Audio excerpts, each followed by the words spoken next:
तर काय बोलूया. आपली स्टोरी सांगूयात सर्वांना. गाईज असं आहे ना की म्हणजे एखाद्या गोष्टीवर आम्ही गप्पा मारायचं असलं ना तर ते आमची घंटोन चालू शकते.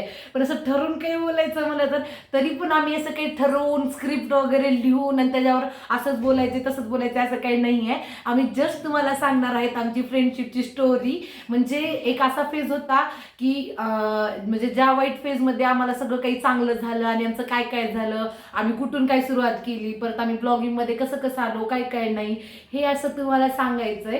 तर आम्ही सुरुवात करूया व्हिडिओला की आमची फ्रेंडशिप कशी सुरुवात झाली.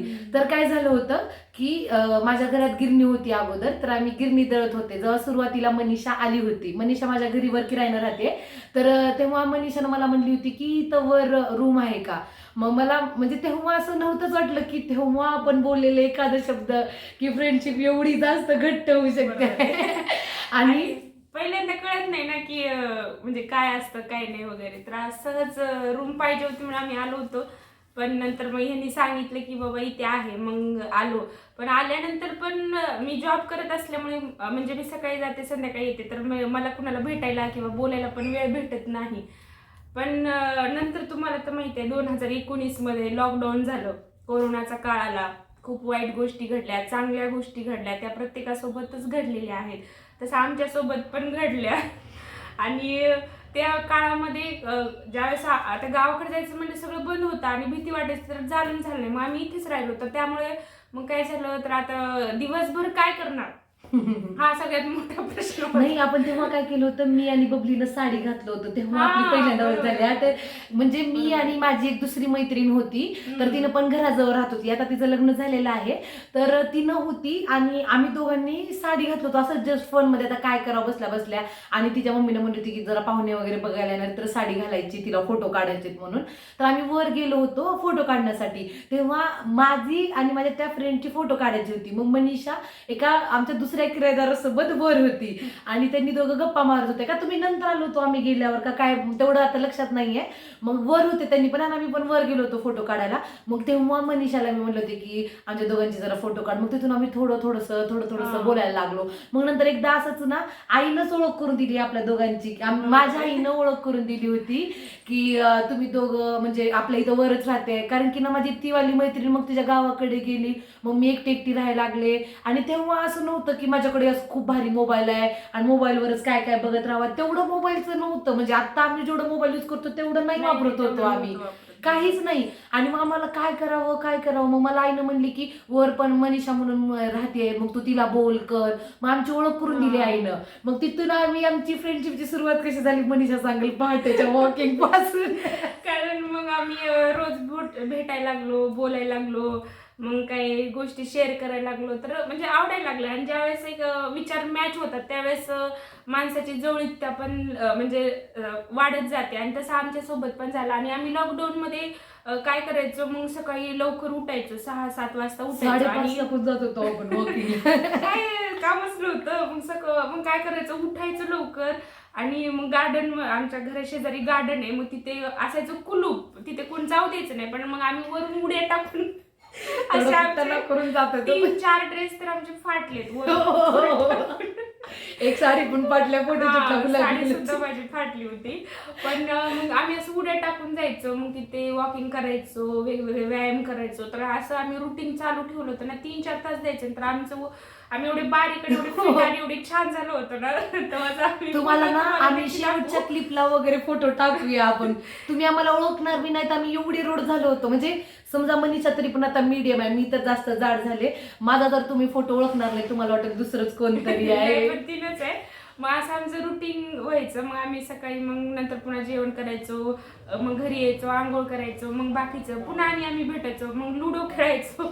लुडोचं तर सांगू नका. लुडोला तर आम्ही एवढे जण जमा व्हायचो, 8-8 जण.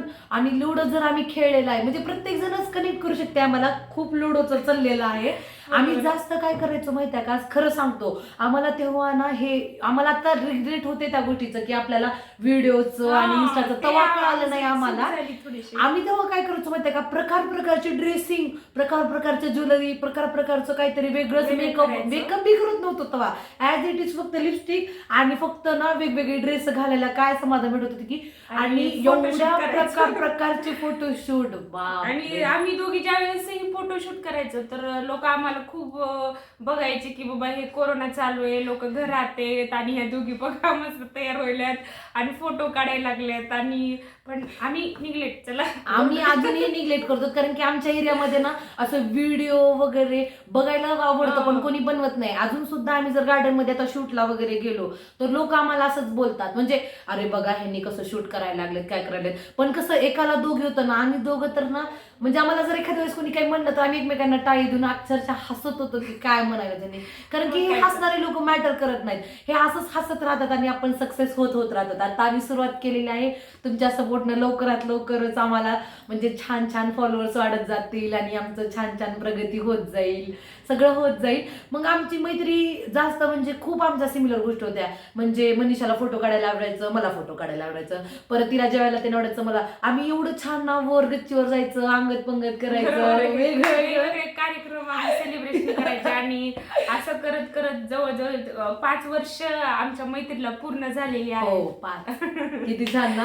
आणि आज आम्ही फ्रेंडशिप डे होता आणि आम्ही भेटायचं होतं, फोन केला पण म्हणजे काहीतरी काम असल्यामुळे भेटू शकलो नाही. पण आता आलो आणि भेटलो, म्हणलं आमची स्टोरी थोडस तुम्हाला सांगावी आणि तुम्हाला कशी वाटली. आणि आमची नंतर अशी घट्ट होत गेली. आम्ही नंतर थोडंसं उघडत गेलं. मग मनीषाचं हाफ ऑफिस होतं, मग आम्ही ना थोडंसं बाहेर म्हणजे जास्त 5 किलोमीटर वगैरे तिकडं 12 नंबरकडे वगैरे तिकडं आम्ही चलायला वॉकिंग करायचो. आणि आता असं झालेलं आहे की आता तुम्हाला वाटत असेल आता हिनं जॉबला वगैरे जात नाही का, पण आता जातो. पण आता आम्हाला एकमेकांचे टायमिंग मॅच झाले, मग आम्ही संडेला वगैरे पण पूर्ण दिवस स्पेंड करायचं, नाहीतर मग संध्याकाळी 6ला आलं तर, नाहीतर मग मनीषाचं आता आम्ही स्वामी समर्थच्या आरतीला जात असतो गुरुवारी. परत मग आता समजा आता काही गोष्टी घेतात, समजा हे तुम्हाला टॉप वाटत असेल की हिने दोघी, असं काही नाही. आमच्या दोघांची चॉईस एकच आहे, ह्याच्यावरून कळते की आमच्या दोघांच्या कपड्यावरून. असं आम्हाला वाटत नाही की हिनं घातलेलं सेमच मी कशाला घालू, सेमच ड्रेस होतील ना, काहीच नाही तसं. आम्हाला उलट वाटतं की हिच्या अंगावर पण छान दिसेल तर माझ्या बी अंगावर दिसेल. बऱ्याच गोष्टी आमच्याकडे सेम पण आहे आणि आम्ही काही विचाराने वगैरे घेत असतो नेहमी. किंवा मग आमचं असं रुटीन चालू होतं, पण नंतर त्यावेळेस आम्ही विचार केला नाही की रील्स वगैरे बनवायचा वगैरे फोटो काढायचा. त्यावेळेस जर केला असतं तर नक्कीच आज चांगलं झालं. कारण की आमच्याकडे तेव्हा एवढं टाइम होतं, एवढं टाइम तुम्हाला सांगू शकत नाही. आम्ही एवढे फोटो काढलेले आहेत ना, 5-6 हजार फोटो असतील आरामात. प्रत्येक गोष्टीचे फोटो आम्ही लॉकडाऊन मध्ये प्रत्येक वेळ वेगवेगळे ड्रेसिंग, वेगवेगळे कानातले वेगवेगळे सगळं मेकअप वगैरे सगळं करायचं, फोटो काढायचे, एवढं आम्ही खूप केलं. आणि मग त्यावेळेस आम्ही रील्स बनवत नव्हतो, पण असं एक वेळेस आम्ही विचार केला की आता आम्ही थोडंसं रील्स बनवल्या पाहिजेत, काहीतरी फोटो काढले पाहिजेत. म्हणून आम्ही आता नवीन अकाउंट काढलो, इंस्टाग्रामचं पुन्हा नवीन काढलो आणि पुन्हा आता चालू केलं रील्स वगैरे बनवायला. आणि असे ब्लॉग पण आता बनवत आहोत. असं आता वाटतंय आपल्याला की आपल्याला वाटतं की डे टू डे लाईफ मध्ये की असं भेट होत नाही वगैरे, पण असं रील्सचा वगैरे म्हणजे उलट आम्हाला असं चांगलं वाटतं की एक रील्सचं तरी कारण आहे की म्हणजे आपल्याला रोज चर्चा ते करून म्हणजे भेट ते नव्हते त्या कारणानं. आणि म्हणजे आम्ही सतत की मनीषा आता हे लागले ह्याच्यावर करूया का, हे चालू आहे तर ह्याच्यावर करूया का. म्हणजे आता युट्यूब तर आम्ही आता जस्ट नवीन चालू केली आहे. आता इथून आम्ही सगळ्याच म्हणजे सणांची वगैरे प्रयत्न करणार आहोत आणि रोज एखादा ब्लॉग छोटा म्हणजे 5-6 मिनिटाचा का होईना आम्ही टाकण्याचा नक्की प्रयत्न करणार आहोत. आणि नंतर अशीच आमची खूप घट्ट होत आता आम्हाला एकमेकांची सवय लागून गेली आहे. म्हणजे प्रत्येक गोष्ट एखादी गोष्ट घ्यायची असेल तर समजा हिनं कुठं तर गेली आहे आणि तिकडं काय ऑफर वगैरे असेल तर तिने मला सांगते की ऋतिका इथं ऑफर लागली, आपण इथं जाऊया का, किंवा इथं आता हे लागलं आता ही आपल्याला घ्यायचं असेल, करायचं असेल, आता दिवाळी आली तर दिवाळीची शॉपिंग वगैरे. तर ते असं आता आमची म्हणजे सवय होऊन गेलेली आहे. आता दिवाळीला सुद्धा आम्ही मनीषाला तिच्या गावाला पाठवत नाही, आम्ही दिवाळी सुद्धा सोबतच साजरी करतो. आणि मस्तपैकी आमच्या इकडे पूजा वगैरे असते, तिच्या ऑफिसची पण पूजा असते पण आमच्या घरी पण असते. मग आम्ही असं करून सेलिब्रेट वगैरे करतो. आणि किती बी बिझी असलं तरी आम्ही काढतोच. म्हणजे जर समजा असं भेट वगैरे झालं नाही तर कॉलवर का होईना बोलून वगैरे करून. कारण की कसं आहे, हिला पण अशा गोष्टी शेअर करण्यासाठी मीच आहे, मला पण हिनच आहे. कारण की अशा काही गोष्टी आहेत की जे की फक्त मी हिला शेअर करू शकते, दुसरं कोणालाच नाही. त्याच्यामुळे प्रत्येकाजवळ अशी मैत्रीण पाहिजे किंवा एखादा मित्र पाहिजे की जे आपल्याला म्हणजे समजून घेईल, आपले प्रॉब्लेम सॉल्व्ह करेल. आमची मैत्री तुम्हाला कशी वाटली ते तुम्ही आम्हाला नक्की कमेंटमध्ये सांगा आणि आमच्या चॅनलला सबस्क्राईब करा. आमच्या दोघीचे यूट्यूब चॅनल आहेत. नक्की जाऊन लवकरात लवकर सबस्क्राईब करा आणि बेल आयकॉनला प्रेस करा आणि लवकरात लवकर सांगा की तुम्हाला असं स्पेशल पर्सन कोण आहे तुमच्या आयुष्यामध्ये. आणि आता मी हा ब्लॉग इथं सेंड करतो आणि आता आपण भेटूया नेक्स्ट ब्लॉग मध्ये. Bye bye bye bye bye bye. Like करा, कमेंट करा आणि हा happy friendship day. Happy friendship day. Bye.